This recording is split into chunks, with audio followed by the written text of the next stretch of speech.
can see where it says happening now. Hold on. I'm sitting here with my hand in my bra. Wait a minute. Oh, we're on. Brilliant. You just made me dribble coke down myself. Sorry, hold on. Are we on live? Six, Thanks 7. Hold on. Someone tell me if we're live, please. Literally just dribbled coke down my tits. No. Right. Comments. It says I'm live. I can see it. Yes! Right. Hello. Meanwhile, it's taken so long. John has actually written another book. But I think we got. Oh, am I moving or have I frozen? I now look like I've frozen. Hi, Deborah. Right. Hi, Deborah. Hi, Deborah. Hi. Can you see, Leonie? Can you see these people's names? John? No, I can't see. Oh, I thought you were just staring, reading where they're coming in. Okay, we're live. Can everyone hear me? Because it looks like I've frozen. Just, I'm waving. I'm assuming we're live.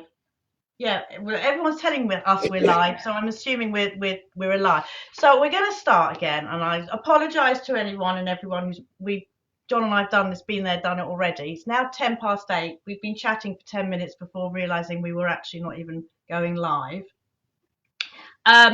So I'm Tracy, and I run the book club on Facebook, and I obviously am a huge fan of John's. Not personally, because I can't stand him as a person, but as his books, I absolutely adore them. What's that? Sorry, has he got something on your face? Yeah. It's your cream you're using, you know. Take the filter off, John. We all know you're actually. It's next to chip on my shoulder. Yeah. We all know you're actually 107. Yeah. Right. So we're going to talk about everything, hopefully, but there's some things we can't talk about. But we'll talk about everything except the things we can't talk about. We'll talk about your stratospheric journey to stardom and fame and fortune, Right. and obviously how you got there. Slept my way. We'll talk about writing processes. We'll talk about rejection, and I'm talking about your career rejection, but we can also talk about the men that have rejected you in your life, because that's always good fun. And we'll talk about the joys of discovering that you've got a new book out, and then buying it and reading it and realizing it's the same bleeding book that's been Don't you just love that? I mean, honestly. So everyone, hello at Facebook, the book club on Facebook, and let's start, John, as in case I think there's one person on the book club that's never read your book or met you. So do you want to just explain? I know that we're going to kick them out. Just explain and say hi and tell everyone a little bit about who you are, but don't make it too boring. Hello, my name's John Mars. I am an author, apparently. Used to be a journalist, worked in London for a very long time, interviewing celebs for a living. Decided to try and have a go at writing books. It kind of seemed to have worked out. So I gave up journalism about 3.5 years ago, and I've just finished I'm trying to count them. I think I just finished my 9th book. Excuse me, I've got a bit of stinky cold. And I am in the middle of my 10th book. One comes out in 2022 and another one in 2023. Ta-da. Wow, 10 books. I know, it's insane, isn't it? So you and I have known each other since about 2012. Yeah, we can talk about that. So, I mean, I discovered you. Yeah, I mean, I'm actually going to be very honest here, because people do think I am responsible for your fame and your fortune, and obviously I get nothing in nothing. I got a Tiffany keyring as a thank you, and that was it. But anyway. But it was actually Samira Wilson. We were on the other book club, and Samira and I were online friends, and she said to me, "You got to read this book. It's called The Wrong Sons by John Mars." And so I just read it. I didn't look up anything, just read it, and it blew me away. And I just was like, "Oh my God, what an incredible, powerful, thought-provoking, horrible story." And I went to put my review on Amazon, and those are in the days that I was writing about a paragraph. I really like this book. Well, that was my review. And I saw that you had commented, and I was like, oh my God, he's on Goodreads. So I sent you a message, and I said, I've never done this before, but your book has blown me away. And then you came straight back and you went, thank you so much. It's really nice to hear from fans. I think you spelt my name wrong, but we'll get over that. And then I said, are you on Facebook? And then I started stalking you. And then I added you to a couple of groups. And then I told everyone to read you. And then they did. And then you left me in the wind. And then you became world famous and successful. I know. Well, lovely talking to you anyway. Yeah, and you'll have a lovely evening. I'm going to go and watch Federer now. Thanks. So, That's like, it must be about 10 years ago now that conversation first started. And it was like, I think you dragged it up a few years ago. You found that first message, and I think we were so lovely and so polite to one another at the time. And now it's F this, see that. I mean, if people could actually see the messages we send to each other and what we call each other, it's horrific. I mean, it's horrific, but it's very, very funny. And Jason's like, who's calling you the C word? I'm like, it's just John. It's fine. It's fine. Those messages came out, I would no longer have a career, particularly in this day and age, and you would no longer be book blogging or have your own Facebook group. They're not exactly woke comments, are they? I could be the new Katie Hopkins, couldn't I then? Oh God, yeah, there is a physical resemblance there as well. Thanks. So let's get back to the wrong sons, and then we'll talk about. So you at the time, and you have to talk up because either I'm really loud or your microphone's really soft, but you have to talk up. When you wrote the wrong sons because you saw, I'll let you tell it better, but you saw a story in a newspaper and it gave you an idea. So explain, please. There's a section used to be in the Guardian called Letters To, in which people would write a letter to somebody in their life that they may not have seen for a long time or that may have had some strange impact on them. And it was this woman, she was writing a letter to her husband who disappeared 15 years ago and left her with 4 children. And she has no idea whether the guy was still alive or not, whatever happened to him, why he left, whether it was on purpose or by accident. And I just thought it would make a really interesting idea for a story. And so I started writing it from her perspective. And I thought, well, actually, it'd be interesting if I write it from his perspective as well, about where he went. And then at the end of each chapter, have them reunited after this 20, 25 years in my book. And you find out, so it's basically 3 separate stories. You find out what happened to her in her life, what happened to him in his, and why he left, and what happens in the present between them. And it just kind of. When you were writing, so this was your first ever attempt at writing? I mean, obviously you were a journalist before, so this was, okay, I'm going to write a book. That's quite a huge leap. At the time, I thought, there was part of me that thought, you know what, I'm a journalist, I might be able to get a little bit of a foot in the door here when I'm writing to agents and stuff. They might be interested because, they know that I've maybe got a bit of experience, and it had no effect whatsoever. And I think I've said to you before, but like 80 rejections from agents and publishers. Nobody wanted to know. A few people read the book, said that they quite liked it. They didn't see any commercial appeal. A couple of people thought, oh no, it's never going to take off. Just didn't like it whatsoever. So then I thought I'd self-publish. I think I kept it for about 6 months in my drawer. It was on a floppy disk back then, before I even started using memory sticks. And I decided, let's self-publish it. If I can get 100 people that I don't know to download it, that would be amazing.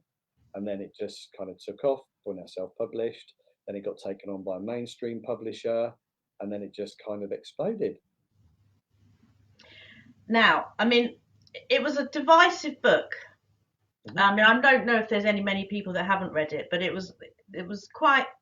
Simon was quite not a very nice person, and I think that a lot of people found that difficult. Because I was reading through the reviews. I mean, it's had.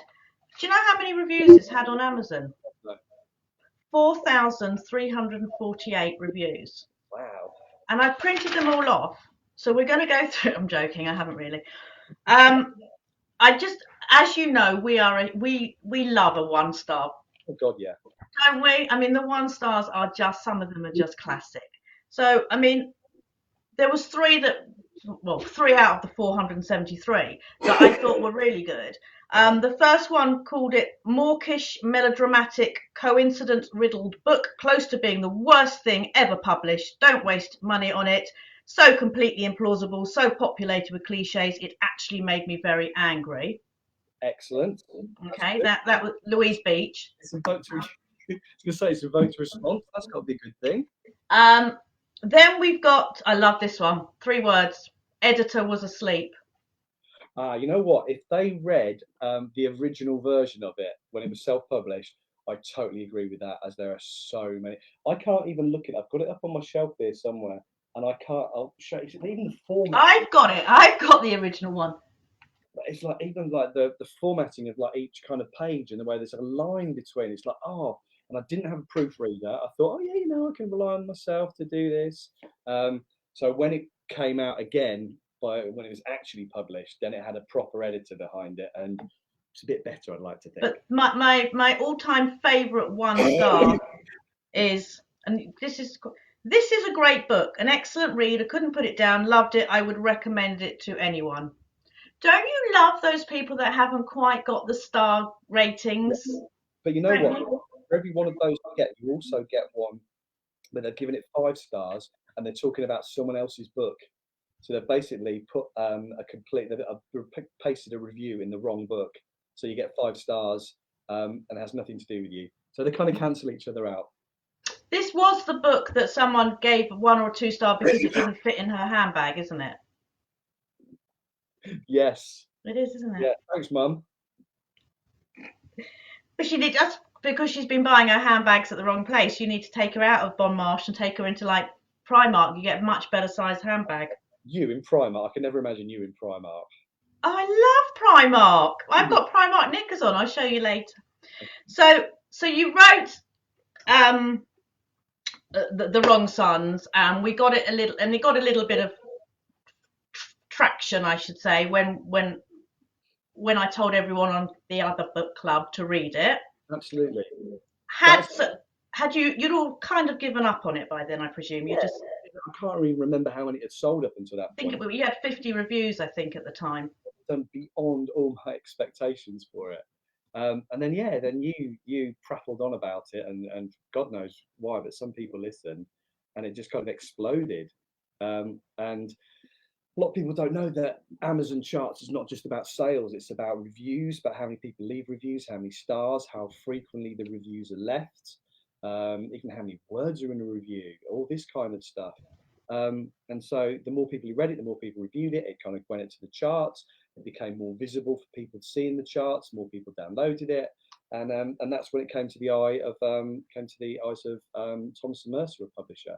And they said, "Hey, do you want us to take this on? We can re-edit it, we'll rework it with you, and see what happens." And like, yeah, but yeah, up until your intervention, it had reached and plateaued. I thought that was it. It's not really going to do anything else now. Really happy with how it went. Probably, you know what, even up to that point, probably wouldn't have written another book. So then that takes us on to book number 2, which if anyone has read Welcome to Wherever You Are, don't bother reading The Vacation. It's the same book. You'll just leave a 1 star. It's just not worth it. There's no changes, just a nice shiny cover with a donut. But Welcome to Wherever You Are, I do remember you sending me it before it even, and we were discussing it, and I think that's also a very important book to both of us, because obviously it's my first cameo. Yeah. I think I was an affable TV presenter, which is lovely, because as the books go on, I then become a bull dykey, grey-haired, macho PI, God knows what. But so for time, I'm just affable. But anyway, so this is quite a special book to you, the Welcome to Wherever You Are, isn't it? Yeah. Because I went backpacking when I was 21, which was obviously only a few short years ago. And it stayed in Los Angeles for about 6 months, working at a backpacking hostel, checking people in and out, selling hot dogs and lemonade on the beach. I used to have to stand on a box with a megaphone at Santa Monica Beach going, "Hot dogs and lemonade, just $1." In the poshest English accent you could, to try and attract people over. And so I set this book in a backpacking hostel, and there's a few characters in there who are based very loosely on people that I met. And the whole backpacking experience, hopefully I've kind of got across to readers in it. And yeah, so that was called Welcome to Wherever You Are, and that was just recently picked up by the new publisher that I'm with. And yeah, that came out a few weeks ago. I think it comes into some big price drop next month, and then comes out of paperback next year. Fabulous. And then we go on to 1,000 Small Explosions. Title. I've got all the originals. I mean, obviously you and I, we would discuss it and we looked at the titles and we looked at the covers and we finally agreed. You asked my opinion and I give it and you ignore it. And you went for 1,000 Small Explosions with the eyes, the little brown woman on the brown eyes. Probably one of the only people who's still got a physical copy of that book because it was a week after that came out that Penguin got in touch and asked me if I wanted to go traditionally published with them. That was the same week as the Wrong Sun, so it's an entirely strange week. But yeah, so it was only physical copies of that book only out for about a week, and that was it. So I've only got like about two myself. Well, I've got 3 copies of it because I've got that one. I've got the one with the lipstick mark, and then or the one with the fingerprint, and then I've got. So if anyone is interested, I'm happy to sell them at 50 quid each. Bargain. No problem. So the one, well, we'll call it the one because people won't know what we're talking about. That was probably your first foray into. What do you call it? It's like They call it 5 minutes in the future. Like the common term, I guess, is science fiction. But for me, science fiction, I think of like Andy Weir's The Martian or various things going off in space. But I think nowadays it's more people think sci-fi a little bit more Black Mirror style. That's the most comparisons that it had, and it actually came out before Black Mirror joined Netflix. But yeah, so I guess it's like I think of it kind of 5 minutes in the future. So it's not right now, but it's not within an inconceivable amount of time away. do you enjoy that side of things more? Because you write lots of different. We can put you in loads of genres now, can't we? But I hope so, yeah, yeah. And what amazes me the most is that I'm really lucky because I write psychological fiction for my publisher Thomson Mercer, and I write psychological fiction with a sci-fi twist, as they call it, for it was Penguin, and I've just switched publishers now. So yeah, unfortunately, I get to do both, and that the readers that I have stuck with me through both genres. And it's interesting because a lot of writers have to change their names if they want to write in a different genre, and I've decided not to and just wing it and see what happens. And I've been really fortunate. but another good advice to some up and coming authors is if they want to get successful, why don't they use your name as well then? Yes, yeah, It could work. yeah. I've been trying to use Mark Edwards' name for a long time. Yeah, He's not he's only got a good. He's done all right, young Mark. He's done all right. for himself that way, isn't it? Weirdly, him and I were born on the same day in the same year. It's separated at birth. It's uncanny. It's uncanny. I'm going to start reading some of the questions or the comments in a minute, but we'll go through. Then we're just going to go through your book, in chronological order. I have written it all out. I'm very good here. The 4th book is probably one of my favourites because this is the Good Samaritan, which is a real Marmite book. Because we have a very, very dysfunctional, unlikable lady. I think it's bloody genius personally, and twisted and sick. So you obviously are quite a twisted, sick person in real life. There you, I'm a saint. The idea of that actually came from a friend of ours, and he started dating a guy who used to work as a Samaritan, and he was telling us what his job entailed. Obviously, he wouldn't go into too much detail about specific cases, but he was telling us what it was like to have to listen to people ending their lives live on a telephone. And not be able to do anything about it, but just listen and be there for that person. I thought it'd be interesting to write a story from the perspective of of someone from a Samaritan-style organisation. And I thought, well, wouldn't it be interesting if that person was actually encouraging people to harm themselves, but then counterbalance that with somebody whose partner has hurt themselves and is trying to find out why it happened, so they can't make sense of it. So yeah, I think that's my most divisive book because people either love it or they hate it. They love the character of Laura whilst hating her, or they just think it's just too dark. I must admit, it's the only book that I've come away from afterwards thinking that's the one that's lasted with me a little bit. That one has. Most of the time when I finish a book, and the last time I'll ever have anything to do with it is when I listen to the audiobook version. Then that's it for me. It's all gone. That's the only one that's kind of lasted with me a bit. Yeah. Even I found that a bit dark, but people love it. Yeah, but it also you've got elements of Laura and Simon, Yes. but you've got both of them quite dark. Yeah. I like that. I think dark, twisted. So then we go on to my least favourite book of yours, In fact, I actually thought it was utter crap. And if it wasn't for the fact I was arranging the blog tour and I had to pretend it was good, I wouldn't have even bothered. This was your, and I'm going to get booed here, I know I am. This was in 2018, you released your police It's not. police procedural thriller. I disagree. It's not police procedural. It's more character driven. There is a police procedural element to it, which I think, yeah, I think people. I don't think people could understand, i.e., you, that you can do a kind of a character driven story that has police procedural elements that isn't completely police procedural. But I learned from that experience. I mean, the book still sold really well, but didn't sell as well as my other ones. And I'm still really proud of that one. I still think it's Her Last Move has got it gets some great reviews. There's very few times when I look at the reviews, then I'll see that there's anything negative said about it. I think I wanted to have a go at writing, doing something a bit different. I wanted to have a real challenge, and it was a real challenge, and I enjoyed writing it. And I've no regrets about doing that, because if I hadn't have done that one, I probably wouldn't have worked my way on to something completely different with The Passengers. That was beautifully, you've almost fed me my lines then, because funnily enough, I was going to then come along with The Passengers. And this is to me back to the Mars that we all know and love.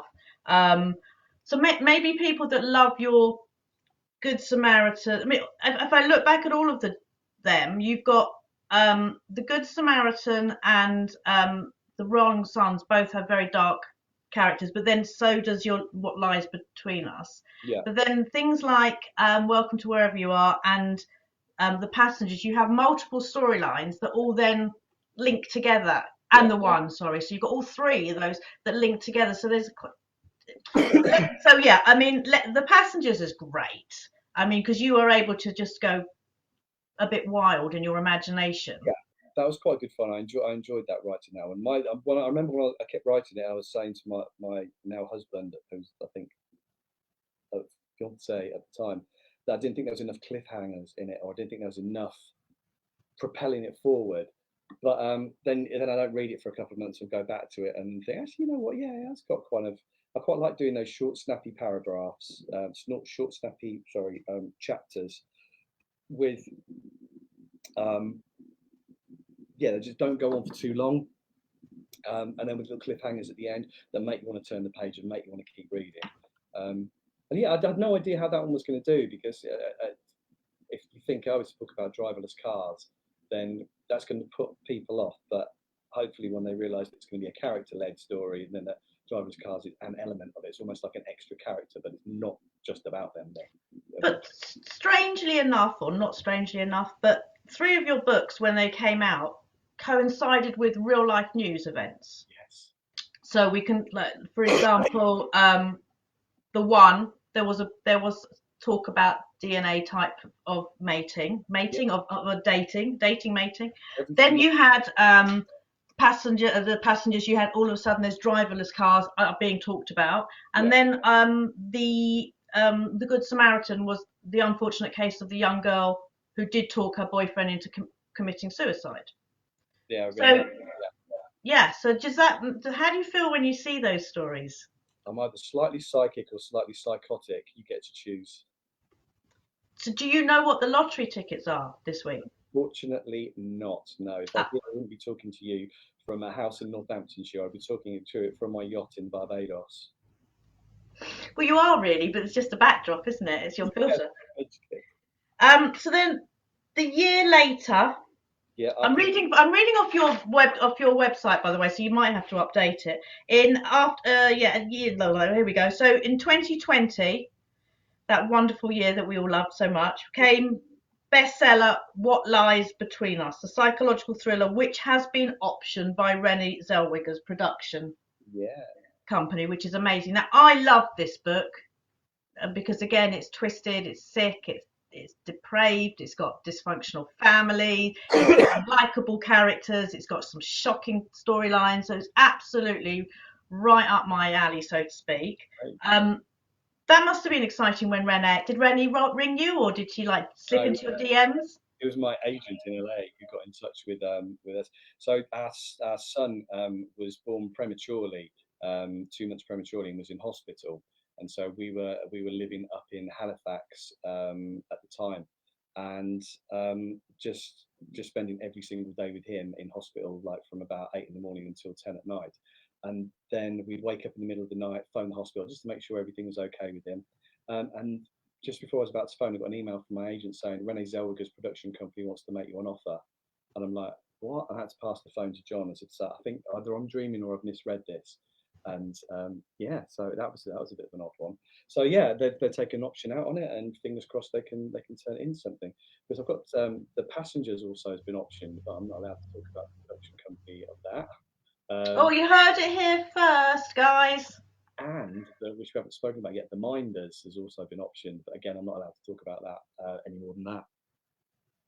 Well, with that, funny enough, that's our next book anyway. We'll talk about The Minders, which again is speculative. It's based in a speculative fiction based 5 minutes in the future, and you do have a couple of little nods to the Passengers in that book, which is quite nice. I'll also say, in going back to What Lies Between Us, there are a couple of nods to the Good Samaritan in that one that only a couple of people have ever picked up on. In fact, it's the same street where Laura lived in the Good Samaritan, and she was one of my characters in Nina's neighbours. And it's only like one little subtle mention. And for the first time, someone tweeted me about it the other day. So I've obviously read the books kind of in close succession. But most of my books do have a nod to at least one other book or at least one other storyline. So yeah, The Minders. Tell us a little bit about that one then. I know what that's the one I'd struggle the most to talk about, to try and sum things up. It's basically if you could learn all the secrets in the world, every secret your company has kept, well, you've disappeared. Are you still there? Can you still hear? You still there? Well, I'm here. You're here. Sorry, that's good timing though. It gives me time to have a chocolate. Carry on. You you've gone to some weird time delay as well for a couple of seconds. But anyway, yeah. So yeah, reminder. So if you could learn every secret that your country's been keeping, would you do it if you couldn't tell anybody? And it follows 5 characters who learn all the secrets that the country's got to try and protect them from hackers for a set period of time. But there's someone who's trying to knock them off one by one. So that's more of a. I think that's more of a thriller, and it is character led, but perhaps more storyline led than the Passengers or the One. Keep talking. I haven't finished my chocolate. But that one's also been optioned, so fingers crossed that I can turn that into something. And that was why that's my last. So what hasn't been optioned yet? What do we need to work on? Do we need to get The Vacation? Yeah, The Vacation. Your favourite one, Her Last Move. When You Disappeared, and A Good Samaritan haven't been optioned. Now, according to your website, so it must be right because you've written it. Yeah. You've got 2 books out next year, as in 2022. Yeah, I believe the dates aren't in concrete yet, but one of them will be around next October, November time. So that's a psychological thriller about a family who move into a house and discover certain things in the attic that shouldn't necessarily be there. And it follows each of those told from 4 different perspectives. And you obviously make yet another cameo appearance in that. And I've read it. Yeah, as a prisoner. But yeah, you'll have read that, and that will be like about 2 years before that actually gets published. Yeah, so that's out. You read that a while ago, and that's not out until next year. Yeah, next November, I think. And then you've got another work of speculative fiction. I love that word, speculative fiction.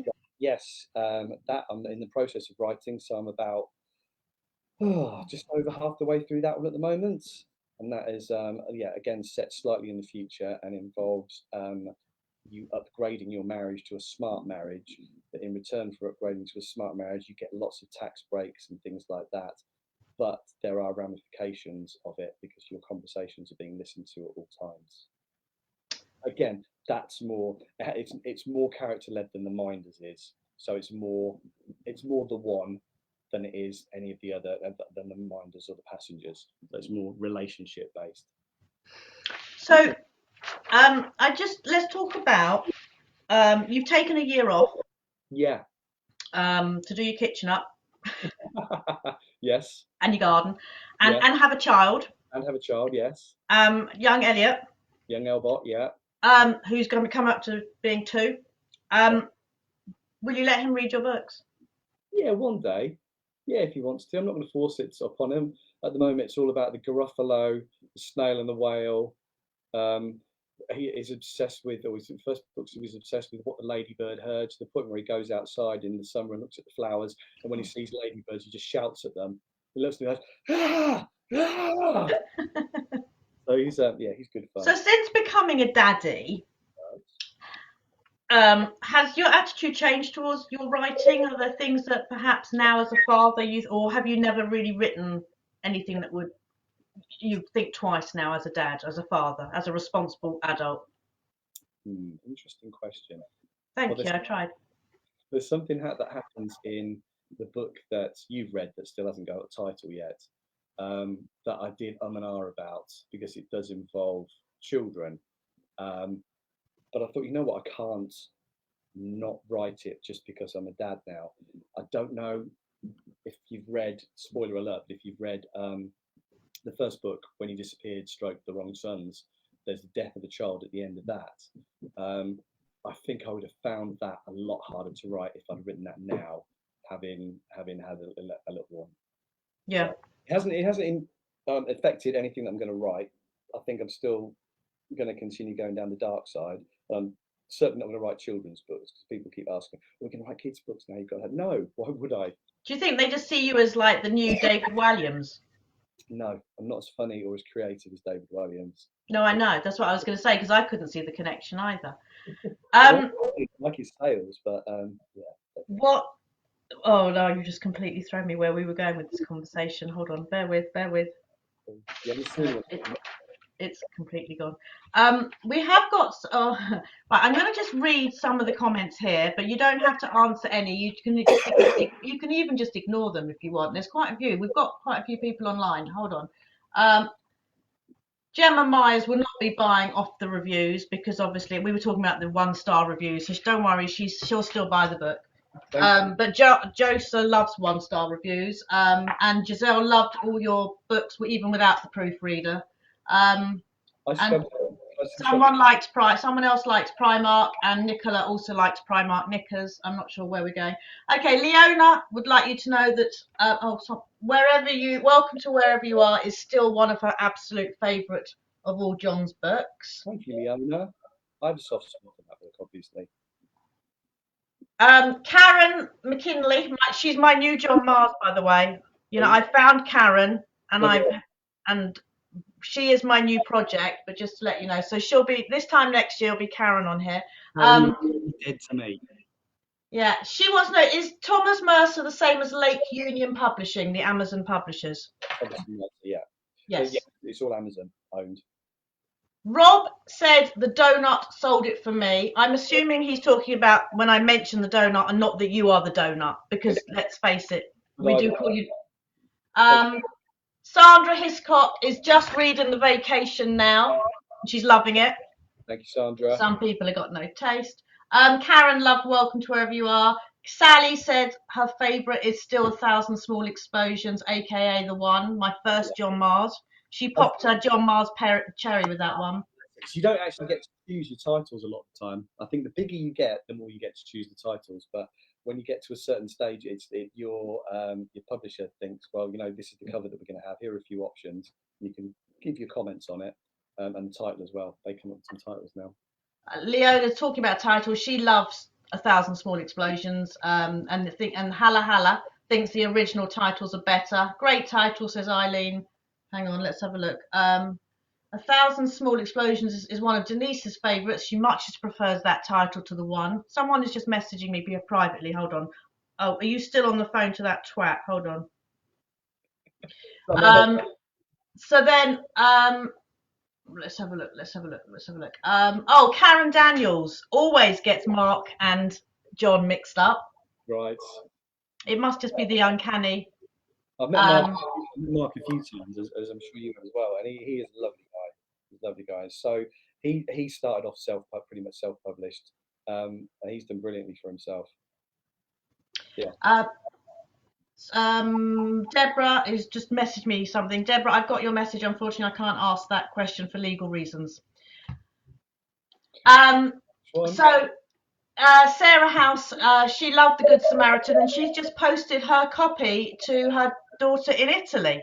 Oh, thank you very much. But if her daughter doesn't like it, she'd like the postage back, please, John, if that's okay. Denise thought The Good Samaritan was great. Ali loves it. The Good Samaritan is quite twisted, but she says Michelle, but she only realised it once she finished the book. Okay, interesting. The end. God, that was twisted. Yeah, I'm not quite sure. I think that's what we call a delayed reaction, Michelle. I'm not quite sure that works. Oh, Sally says John has a weird, twisty mind. It's wonderful. I really don't. I think my imagination can be a bit weird and twisty, but I think if the real me is I'm lovely. Vanessa loved The Good Samaritan. Eileen loves it dark and twisted, but I'm hoping she's talking about your books. And Vanessa says The Passengers still what freaks her out. And Lainey recommends that one a lot with the technology now. It's quite freaky. It is freaky. Even my son said he might read it, but then he saw who the author was and thought, no, I won't bother. Hey, it's only 99p this month in an Amazon monthly deal. Yes, plug in. Michelle agrees with me about the multi-storylines. I'm not sure. Okay. Claire says that she's in one of your books, Claire Maudsley. I love Claire. She wants to know that can she play it herself? If it goes to film, can she play herself in it? But I know she likes to play with herself quite a lot. I think she does like to play with herself a lot. She's always going on about that. You should see what they say in admin chat. It's scary. Yeah, I'll see what I can do for you, Claire. Yeah. Jennifer's only just noticed what you've called yourself in the corner, your name in the corner, which is our pet name. Thank God you hadn't put my pet name down. Can you imagine? It would be like censored. I hate to think it. Couldn't get that many views in the season there. There's a couple of people are mentioning the one on Netflix and just said, how did it feel though to get to see your words realised on screen in live drama? It was really strange. It was a really strange experience. I only saw the first episode about 3 or 4 weeks before everybody else did, and then that when it started, so it started on the Friday, and then me and John gave the little one to the grandparents, and we just sat eating chocolate all afternoon, binge watched the whole thing, and it's quite interesting because if you've watched it, and read the book, they're very very different. And so yeah, I was just as interested as everyone else to see where it was going and what's going to happen to the characters. Hold on. Vanessa says The Passengers would make a good film. Annette says it's her favourite of all your books. Alison Valentine, sorry, I'm late. I was on the beach.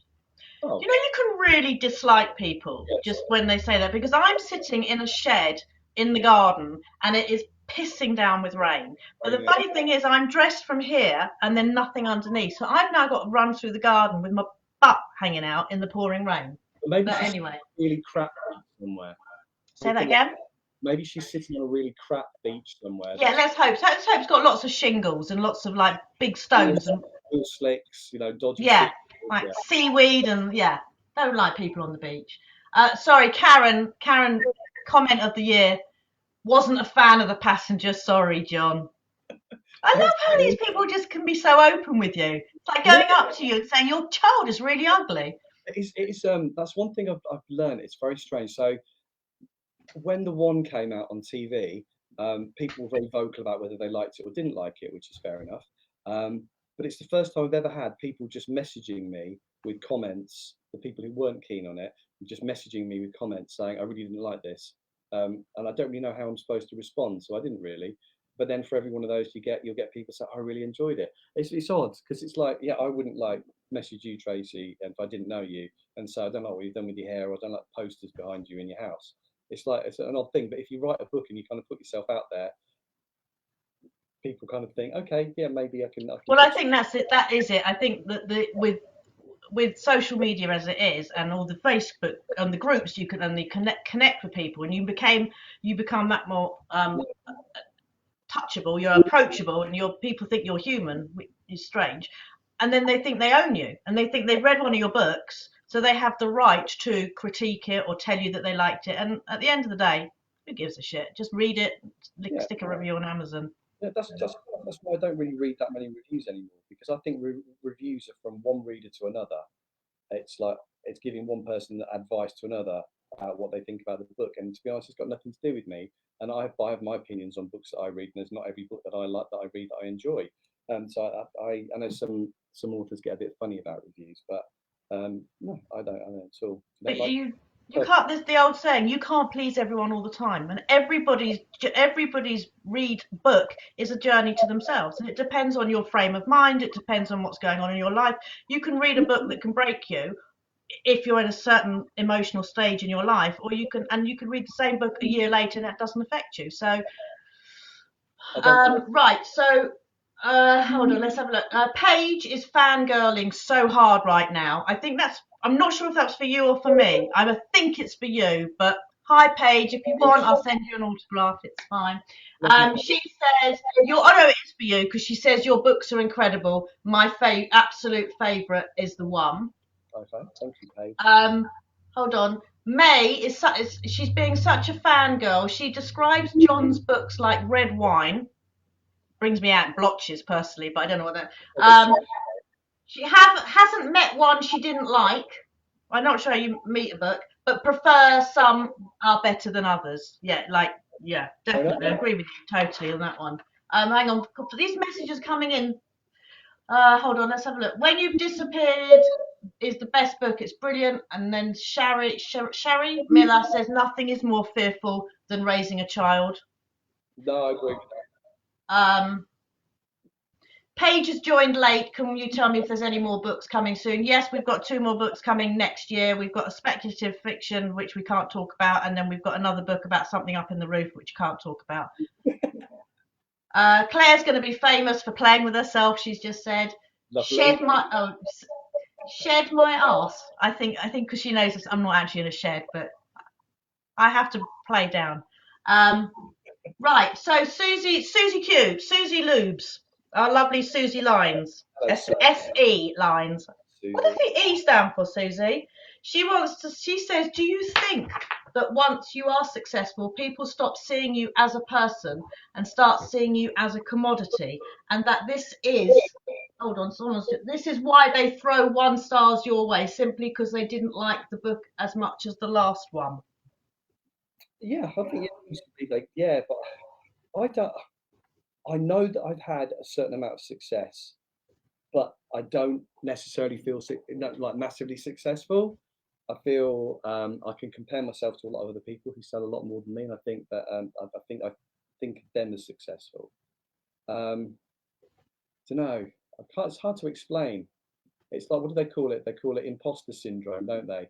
And I do still think, even after all this time, I'm getting used to it. But even after all this time, I kind of think, what am I doing here? There are people, they're going to see through me soon. Yeah, they're going to realise that I'm not actually very good. Obviously, you've known that for years, but yeah, I think you get to a certain point, and people do kind of think that you are a bit of a commodity. But I don't know these people, so it doesn't matter. Everyone's commenting about my hair, not yours, John. I was saying, just we were on camera, you kind of like Ginger Spice's grandmother. No? Sorry, it's a really bad connection. I think, hang on. Mark Edwards is on the phone. Mark, yeah, hold on. I'll just put you through. Hold on. Right. Let's talk about Brad Chambers on a serious note now. You talked about that you were rejected. We're talking about agents, not your boyfriends. Where you were rejected 80 odd times. Literally 80 odd times. So Brad wants to know, on a serious note, what would your advice be to self-published authors like Brad and others? I think it's easier and easier these days to get picked up by a mainstream publisher if you write a book that they're not going to know is going to be appealing to them, that's going to sell copies of it. I think self-publishing is brilliant. It takes a lot of hard work. You've got to do a lot of promotion yourself. Unless you meet people like Tracy, who can help kind of fast forward you somewhat, which I generally think you did by fast forwarding me by quite a way. So what advice would I give? I think you've got if you're self-publishing, you've got to learn to promote, and you've got to learn to promote the article. If you've got a good enough product, then it will stand up on its own, and you'll find a readership. But to do that, also, I can't stress the importance enough for me of getting decent covers as well. Because when you think that people have got millions and millions of books that can be on Amazon, they're going to see a little thumbnail picture. You need to have a decent cover that stands out. If it looks like it's homemade, then a lot of people aren't going to download it. And accuracy in the book as well. I've learned from experience, you've got to get decent proofreaders in. That'd be my advice, if that makes any sense. I mean, it is very difficult, and I do feel, because I feel for these people that are writing great books, because it's a very overpopulated industry, and it's very, very hard to be seen and to be heard.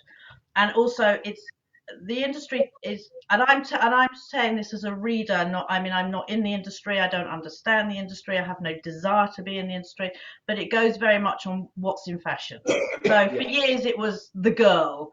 Now it's everything is now they're obviously getting onto the Black Lives Matter, so they're promoting a lot of, which they should be doing anyway, a lot of books written by the minority authors. So, but it seems to be a theme they follow, and they don't often like to step outside of their comfort zone because they want to just promote what they know sells. Yeah. Which is a shame, because there are some amazing books out there. And then I think you've also self-published authors also have this awful, as you mentioned, promoting, because I, for one, can't stand self-promoting. If someone says to me, you have got to read my book, it is the funniest thing ever, or you will love my book, that is guaranteed for me to say no thank you. Yeah. But if you said to me, can you read Fred's book, it's absolutely brilliant, I've just read it, then I will read it. So it's a very difficult, I feel for authors who are trying to get their name out there in a very overpopulated market to sell a psychological thriller when there are literally thousands out there, some being promoted, some not. Word of mouth, because a lot of books that I've read that are on my to be read shelf, I've downloaded basically that are recommendations on Instagram, recommendations from the book club where people have raved about it. Oh, okay, I'll get that one. And yeah, I'm more likely to read that than if I got an email from an author saying, "Hey, could you read my book, please?" Absolutely. And also, we were talking about this before we went live, weren't we? It's a very saturated market, and there is obviously a market for things like psychological thrillers or suspense stories, but you've got to write something that's a little bit different, that people are going to appeal. They're going to appeal to people. That's going to stand above the others. Otherwise, you're just going to get lost in that mix. They say don't they say there's only actually 7 storylines that you can, isn't that something along the lines, there's only ever 7 storylines, and sometimes I obviously read a lot, and sometimes I'm reading a book and it becomes merged with another book because it is difficult to find that original. But I would say to anyone who's watching here who has written a book and they want to get it out there, the most important thing is to get it on Amazon and to try and get your reviews. Try to get at least 50 reviews. The best way to do it is to maybe put it on the book club as one of the reviewer requests. We have 1,800 members who read books regularly. These are just genuine readers. They're not bloggers. They're genuine readers who will read your book and give you an impartial, honest review. And then once your reviews start bumping up on Amazon, then you are going to be seen in the perhaps you should buy this, or recommended by, and other readers have read this. And that's the only thing I can suggest to do. And then just keep pumping your book out to agents and don't give up. You've also got to have a thick skin for it as well. You've got to be prepared to face criticism. You know, the reviewers that you have then might not necessarily like your book, then might have some very valid points that you might disagree with what they say, but you've got to listen. You've got to have a thick skin. Think, don't take this personally. You've got to think of yourself. If you really want to be a writer, you've got to think of yourself. Unless you're just doing it for fun and for any experience, you've got to think of yourself as a business, and you've got to listen to what people say. It's no different to your business in the real world, Tracy, and people like leaving reviews on Trustpilot or something like that, is it? It's no different. You've got a reputation. I think it's very different. I would imagine you've written a book. You've spent, I don't know, let's say hypothetically, you spent a year writing this book, creating this book from and it is your child, and you're giving it out into the world. And then someone's saying, you know what, it's great, but can you change that, chop that, do that? And all of a sudden you're thinking, well, no, I don't want to do it. But on a commercial, they're looking at it commercially. You're looking at it personally. So you're having to stop that personal, and you're now having to think of it as a business, because that's really what you want to do. You want to sell the book. I think maybe when I worked as a journalist, that might have been kind of quite a help for me, because you get used to having your stories rewritten and rejigged around by your editors. It goes through like several stages before it makes a newspaper. So you can have like 4 or 5 different versions of your story written before it goes in. And you have to grow. You have to have a thick skin. So if you're going to take it personally, then this is not the business for you. it's a tough business being a writer, and you've got to be able to take criticism. And as exactly what you said. Now, you obviously are quite prolific on social media. You do love your Instagram and your Twitter and your Facebooks and your this and your that, and you are part of several book clubs. Uh-huh. But obviously, there's only one that really is deep in your heart. Well, you can say what deep. And obviously the TBC readers love you and adore you, especially as you often mention the book club in your acknowledgements, and you're known to give some of our lovely members that a little cameo role. But did you ever expect, when you posted recently on the book club a question, that it would have the biggest response that we've ever had? So if anyone wasn't aware of this, on the 8th of June, John put, "I am about to write my first sex scene between a married man and a woman in a book." I think you wrote that wrong. What words or phrases should I avoid? And it's actually come up as our top post of the last month. Right. You had over 7,366 people had seen it. It reached